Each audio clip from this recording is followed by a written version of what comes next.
সারা ভারতবর্ষে আমরা কি দিতে পারিনি? এমন একটা জায়গা নেই যেখানে মুসলমানদের অবদান নেই। কোন জায়গাতে তুমি দেখাবে? তাজমহল কার? ওই আপনার দিল্লির জামে মসজিদ কার? কুতুব মিনার কার? হাজারদুয়ারি কার? সারা ভারতবর্ষের যত ঐতিহ্যবাহী জিনিস, সমস্ত ঐতিহ্যবাহী জিনিস তো আমাদের। আমরা কি দিতে পারিনি? ভালো নায়ক খুঁজছিলে, আমরা সালমান খানকে দিয়েছি, শাহরুখ খানকে পর্যন্ত দিয়েছি। তোমরা টেনিস খেলবে আমাদের সাথে, সানিয়া মির্জাকে পাঠিয়েছি ওখানে। ক্রিকেট প্লেয়ার দেখবে, মোহাম্মদ কাইফকে দিয়েছিলাম, আমরা দিয়েছিলাম আরো অন্যান্য প্লেয়ারকে। জাকির খানকে দিয়েছিলাম ক্রিকেট খেলতে ইন্টারন্যাশনালে। কোন জায়গাতে আমরা পিছিয়ে আছি সেটা তুমি বলো। কবি দরকার, এমন একজন কবি দিয়েছিলাম, তার নাম কাজী নজরুল ইসলাম। তার একটা শব্দ ডিকশনারিতে খুঁজতে তোমার বাপ 14 পুরুষের দাঁত ভেঙে যাবে। কাজী নজরুলকে দিয়েছি কবিতা হিসাবে। আর কাকে চাই? গায়ক হিসাবে দেখতে চাও? মোহাম্মদ রফিকের বিকল্প কোন গায়ক আজও মায়ের বেটা জন্ম হয়নি। মোহাম্মদ আজিজের মতো গায়ক আজও পর্যন্ত কোনো বাপের বেটার জন্ম হয়নি। মোহাম্মদ সাবিরের মতো গায়ক আজও পর্যন্ত জন্ম হয়নি। সারা ভারতবর্ষ আমরা কোন জায়গাতে পিছিয়ে আছি বলো, তবেই তো দেশটা ছাড়বো। কোন জায়গা আমাদের নেই বলো? তবে এবার আপনাদেরকে বলছি, এই যত রকমের মসজিদ ভেঙে মন্দির, যত রকমের বিপদ, একটি মাত্র কারণ, দুটি কারণ। কটি কারণ? দুটি। এক, তারাক্তু ফীকুম আমরাইন লান তাযিল্লু মা তামাসসাকতু বিহিমা কিতাবাল্লাহি ওয়া সুন্নাতে রাসূল। মুহাম্মদ সাল্লাল্লাহু আলাইহি ওয়াসাল্লাম তিনি বলছেন, পৃথিবীতে তোমরা ততদিন পর্যন্ত টিকে থাকতে পারবে যতদিন পর্যন্ত তোমরা দুটো জিনিস আঁকড়ে ধরে থাকবে। কটা? দুটা, কোরআন আর হাদিস। তার আগে দেখছি আবার বলছে এনআরসি করে দিব, যে মুসলমানগুলোকে সব এক জায়গায় ডিটেনশন ক্যাম্প তৈরি করে রেখে দিব। বলছিল না? বলছিল। একটা কথা বলছি শুনুন, ক্ষমতা বেশি দিন থাকে না। শাহজাহান টিকে নেই, আলমগীর টিকে নেই, আছে? সেকেন্দার টিকে নেই, আছে? বাহাদুর টিকে নেই, আছে? নবাব সিরাজউদ্দৌলা টিকে নেই, আছে? টিপু সুলতান টিকে নেই, আছে? কেউ টিকে নেই। তোমার মতো পাগল আর বেশি দিন টিকবে না, সারা ভারতবর্ষের মানুষ জেনে গেছে। কাজ নাই, কিছু নাই, বলছে ডিটেনশন ক্যাম্প করতে হবে। কেন? বলছে মুসলমানগুলো এটা অনুপ্রবেশকারী, এরা অনুপ্রবেশকারী। আরে সারা ভারতবর্ষে পশ্চিম বাংলায় যদি আদি লোক কেউ থাকে, তাহলে মুসলিমরা আর ঘোষেরা আছে। আদি কি বললাম বুঝলেন? আমরা বলছি আমরা নাকি বাংলাদেশ থেকে এসেছি, পাকিস্তান থেকে এসেছি। আরে গাধা, তোমার মাথায় গোবর আছে? তুমি জানো যে 1000 বছর এদেশ আমরা শাসন করেছিলাম? মনে আছে? তারপরে এসেছে ব্রিটিশ, প্রায় 180 থেকে 200 বছরের কাছাকাছি শাসন করেছে। তারপর এসেছে কারা? তোমরা। 1947 সালে তোমরা পাল্টাপাল্টি করে তারপরে দেশে ক্ষমতা এসেছো। 1000 বছরে দেশ শাসন করেছিল কারা? 1000 বছর আমরা শাসন করেছি, আমাদেরকে বলছে অনুপ্রবেশকারী। যেটা পাকিস্তান থেকে এসেছে, মানে কিছু খুঁজে পায় না। কি বললাম বুঝলেন তো? কিছু তো করতে হবে একটা। আসলে ঘটনা ওটা নয়। জঙ্গলে বাড়িতে টিভি আছে কাদের? টিভি আছে বাড়িতে কারু? ভয়ে হাত তুলছে না, তুলুন না। আমি তো হারাম ফতোয়া দিব না, তুলুন। ভয়ে তুলছে না। ছিল, এখন আর নেই, মোবাইল উঠে গেছে। হ্যাঁ, আমি বলছি যাদের বাড়িতে টিভি আছে, আপনারা লক্ষ্য করবেন যে টিভিতে একটা চ্যানেল আছে, তার নাম হচ্ছে ডিসকভারি, আর একটা আছে এনিম্যাল প্ল্যান, তাই না? ওই দুটো চ্যানেলে কি দেখায়? শাহরুখ খান, সালমান খান, প্রীতি জিন্টার, হেমা মালিনী, ঐশ্বর্য, এদের দেখায় না? কি দেখায়? ও দেখায় পশু পাখি, বাঘ, ভাল্লুক ইত্যাদি। জঙ্গলে অনেক রকমের প্রাণী আছে, গরু আছে, ছাগল আছে, বাঘ আছে, সিংহ আছে, হরিণ আছে, সবাই আছে। বাঘ মাংস খেতে পছন্দ করে না সবুজ খেতে পছন্দ করে? মাংস, তাই না? বাঘ গরুর মাংসও খায়, বাঘ ছাগলের মাংসও খায়, তাই না? তা জঙ্গলে বলুন তো দেখি, বাঘ সব থেকে খেতে পছন্দ করে কার মাংস? হরিণের মাংস। তার মানে বাঘও জানে যে ওর মাংস খুব টেস্টফুল, তাই না? খুব টেস্টফুল, পুষ্টি পুষ্টিকর খাদ্যর মাংস, তাই না? গরু আছে খায় না, ছাগল আছে খায় না। তা আমাদের ভারতবর্ষের সরকারের অবস্থা ঠিক তেমন। এই দেশের মাটিতে হিন্দু, মুসলিম, ইহুদি, হাড়ি, চুয়ার, চামার, বাগদি, ছুতর, মেথর, কাল, বিল সবাই বসবাস করবে। কাউকে ডিটেনশন ক্যাম্পে ভরতে হবে না, এনআরসি কারো ব্যাপারে করা লাগবে না। এই ছেঁড়া কটা মুসলমান আছে এদের ব্যাপারে এনআরসি করা লাগবে। কারণ কি? তার মানে সরকার বুঝতে পেরেছে যে এদের কাছে কোনো দামি মাল আছে। কি বললাম বুঝলেন? দামি মাল কি? দামি মালের প্রমাণ হয়ে যেত এতদিন। ডাক্তার জাকির নায়েক যখন দেশে ছিলেন, ডাক্তার জাকির নায়েক মুম্বাইয়ে একটা প্রোগ্রামে মোটামুটি 20-30 জন মানুষ ইসলাম গ্রহণ করছিল। দেখতে পাচ্ছিলেন আপনারা? 20-30 জন মানুষ যারা লেকচার মারছে 2024-25-এ ভারতবর্ষটাকে হিন্দু রাষ্ট্রে পরিণত করব।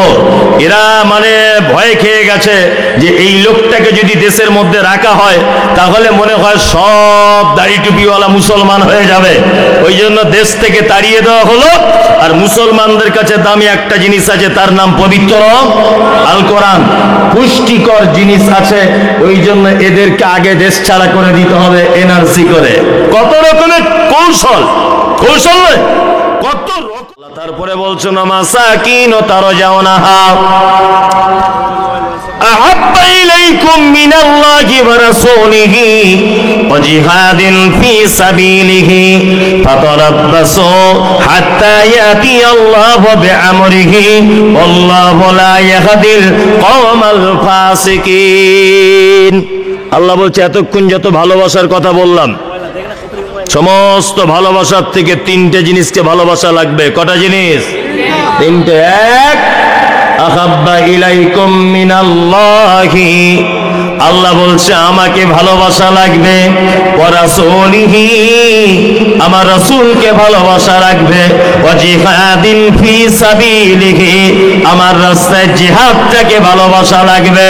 ফাতারাব্বাসু, যদি এই 3টে জিনিসকে তোমরা ভালোবাসতে না পারো, আল্লাহ বলছেন ফাতারাব্বাসু, বান্দারে অপেক্ষা করো, হাত্তা ইয়াতি আল্লাহু বিআমরিহি, আমার হুকুম আসা পর্যন্ত, অর্থাৎ আমার পক্ষ থেকে তোমাদের উপরে বিপদ আসা পর্যন্ত তোমরা অপেক্ষা করো।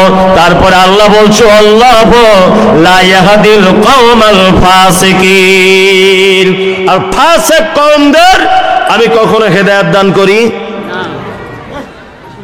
কি বুঝলেন? পৃথিবীর যত জিনিস আছে সব থেকে 3টে জিনিসকে বেশি ভালোবাসতে হবে। কটা? এক, আল্লাহকে। 2, মুহাম্মদ সাল্লাল্লাহু আলাইহি ওয়াসাল্লামকে। 3, আল্লাহর রাস্তায় জিহাদ, এটাকে বেশি পছন্দ করতে হবে। যদি এই 3টা আমাদের ভিতরে না যদি থাকে, আল্লাহ বলছেন ফাতারাব্বাসু, তোমরা অপেক্ষা করো, হাত্তা ইয়াতি আল্লাহু বিআমরিহি, আমার পক্ষ থেকে তোমাদের উপর বিপদ নেমে আসবে।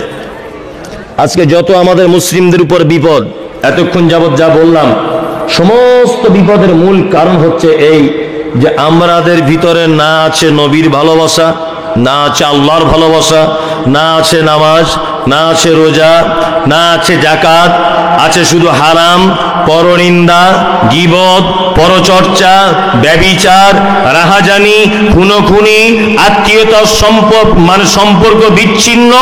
প্রত্যেক 12 ঘন্টা 24 ঘন্টাতে হাদিস এবং কোরআনের খেলাফ সমস্ত কাজ, তাই না? এই কারণে আমাদের উপরে যত রকমের, আল্লাহ বলছে ফাতারাব্বাসু, তোমরা অপেক্ষা করো, হাত্তা ইয়াতি আল্লাহু বিআমরিহি, আমার পক্ষ থেকে তোমাদের উপর আযাব চলে আসবে। আসছেও তাই, আমাদের কর্মের ফল, তাই না? জি, ঠিক যেমন গাছ বসাবেন তেমন ফল পাবেন। ওই জন্য সকল দিনই ভাই এবং বোন আপনাদের কাছে অনুরোধ, অনেক চায়ের দোকানে বসে বসে আলোচনা হয় যে মৌলভী সাহেবরা কি করছে, ফিলিস্তিনের মুসলমানগুলোকে মেরে দিচ্ছে, একটু দোয়া করতে পারছো না? আদিনা মসজিদ ভেঙে মন্দির করবে বলছে, একটু দোয়া করতে পারছো না? আমি বলছি দোয়া করে কাজ কি? তুমি আগে চায়ের দোকানে বসে গীবত করাটা ছাড়ো, তুমি আগে পরনিন্দা করা ছাড়ো। ওই 4 টাকা গ্লাসে চা খায় আর 400 টাকার পরের কথা বলে, অমুকের বউ কি করেছে, অমুকের বেটা কি করেছে, ও কি করে দুতলা বাড়ি করলো, ও কি করে জমি কিনলো, এই সব কথা কথা নয় কথা। যদি এটা মাদ্রাসার জলসা, রাত্রি এখন 12:30 বাজে, কি বললাম বুঝলেন? এই ব্যাপারটা আমাকে একটু মাথায় রাখা উচিত বলে আমি মনে করছি। 2-5 মিনিট নাকি? হ্যাঁ বলে দিই। হ্যাঁ, মানুষ রাত্রি অনেক হলো, যারা আপনারা এখানে বসে আছেন, আমি তো মনে করি যে দক্ষিণ দিনাজপুরে এবছরে যত প্রোগ্রাম করেছি আজকের মতো লোক কোথাও হয়নি। আজকে শ্রেষ্ঠ লোক আজকে হয়েছে। তবে পজিশনটা একটু গন্ডগোল, যাই হোক, টোটালি যদি এই দিক থেকে চেষ্টা করা হতো তাহলে একটা কিছু হতো। যাই হোক, তা এটা আবার আগামীতে সব পরিকল্পনা করে ঠিক হবে। তা যে কথা বলছিলাম, খুব সুন্দর একটি প্রোগ্রাম বা পরিবেশের মধ্যে আমাকে আল্লাহ কবুল করেছে। আমি অনেক দূর থেকে এসেছি, এতক্ষণ টোটা ফাটা ভাষাতে যা কিছু বলেছি, আল্লাহ তুমি আমাদের সকলকে আমল করার তৌফিক দান করো, আমিন আমিন। মাদ্রাসার প্রোগ্রাম এটা, যারা আল্লাহ এবং তার রাসূলকে ভালোবাসেন, আপনাদের কাছে বিনীত অনুরোধ, নিশ্চয় আপনি এটা চাইবেন যে ইসলাম পৃথিবীতে বেঁচে রাখার, বাঁচিয়ে রাখার, ইসলামকে টিকিয়ে রাখার সম্পূর্ণ দায়িত্ব আল্লাহর, ওটা আলাদা একটা সাবজেক্ট। কিন্তু দুনিয়াতে দায়িত্ব আমি তো বলবো এই মাদ্রাসাগুলো আছে এদেরকে টিকিয়ে রাখা। মাদ্রাসা না থাকলে ইসলাম টিকিয়ে রাখা বড় কি বিপদ, খুব বড় বিপদ। আর এখন মাদ্রাসার প্রতি মানুষের একটা ভক্তি শ্রদ্ধা আস্তে আস্তে কি কমছে, বাড়ছে না, কমছে। এখন মিশন স্কুলের প্রতি মানুষের ভালোবাসা বেশি, কারণ ওরা মানুষ সবাই ভাবছে যে এখান থেকে আমার ছেলে পাস করে বার হলে ডাক্তার হবে, মাস্টার হবে, ইঞ্জিনিয়ার হবে, ব্যারিস্টার হবে, উকিল হবে, মোটা টাকা ইনকাম করবে। এই কারণে ওই দিকে মানুষের একটু চিন্তা ভাবনা কি বেশি, ওই জন্য মাদ্রাসার প্রতি ভক্তি কম। দিনাজপুরের সমস্ত মানুষের কাছে বিনীত অনুরোধ, যারা এখানে বসে আছেন, এতক্ষণ পর্যন্ত যা দিয়েছেন আপনারা আল্লাহর রাস্তায় আরো কিছু দেন, এটা দেওয়ার জন্য আপনাদেরকে বিনীত অনুরোধ করছি। একজন ভাই 500 টাকা দিয়েছেন, আল্লাহুম্মা সাল্লি আলাইহি আল্লাহুম্মা বারিক আলাইহি। যদিও অনেক মানুষ অনেক কিছুই দিয়েছেন, তারপরে বলবো, দেখছেন আমি ভাবছি যে একটু মনে হয় কথা বলি, তারপরে আর কিছু বলবো, মানে মানুষের মাদ্রাসার কথা বললে এনার্জি লস, তাই না? অ্যালার্জি শুরু, এনার্জি লস। আল্লাহু আকবার। এই যারা বসে আছেন, খালি হাতে কেন চলে যাচ্ছেন আপনারা? অন্তত পক্ষে আসুন, কিছু অন্তত দেন মাদ্রাসার জন্য। 10, 20, 50, 100 টাকা দেন, এতে আপনার অসুবিধা কোথায়? আসুন, একটু মেহরবানি করুন। এতে একদিন 100 টাকা দিলেন। ও তুমি আসমানে থাকো প্রভু, আমি জমিনে। তুমি আসমানে থাকো প্রভু, আমি জমিনে। তবু তোমারি প্রেম জমে হৃদয় গহীনে।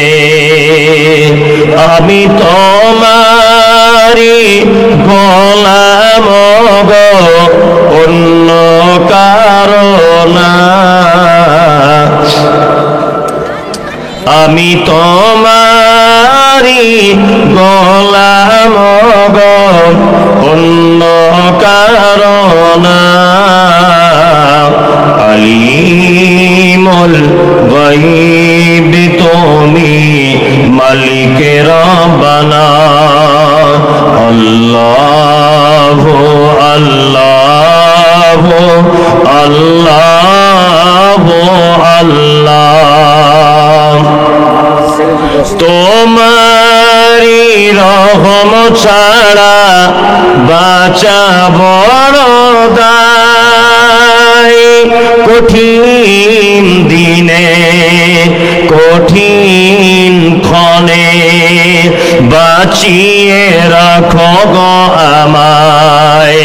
কত শত ভুল মাফ করে দাও কত শত ভুল মাফ করে দাও জানা কি অজানা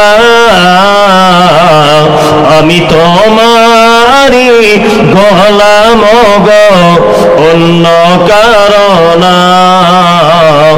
আলিমুল গায়ব তুমি মালিক রব্বানা আল্লাহ আল্লাহ আল্লাহ আল্লাহ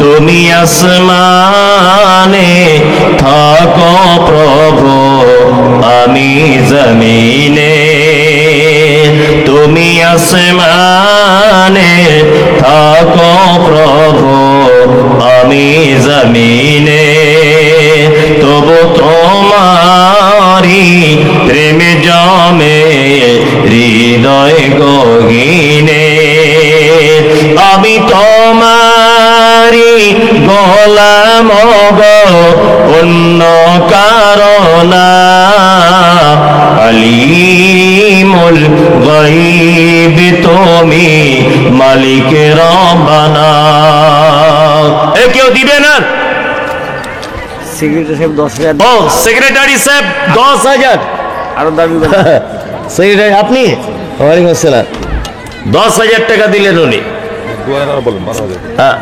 15,000 করে দেন বা 2,000 টাকা বেশি করে দাবি করেন না আমি তো হ্যাঁ বেশি করে ও তাহলে আপনার যখন আল্লাহ দিতে দিয়েছে আপনি দেন একটু মেহেরবানি দেন 20,000 দিয়ে দেন কি আছে বলছে যখন দিয়েই দেন মহিলাদের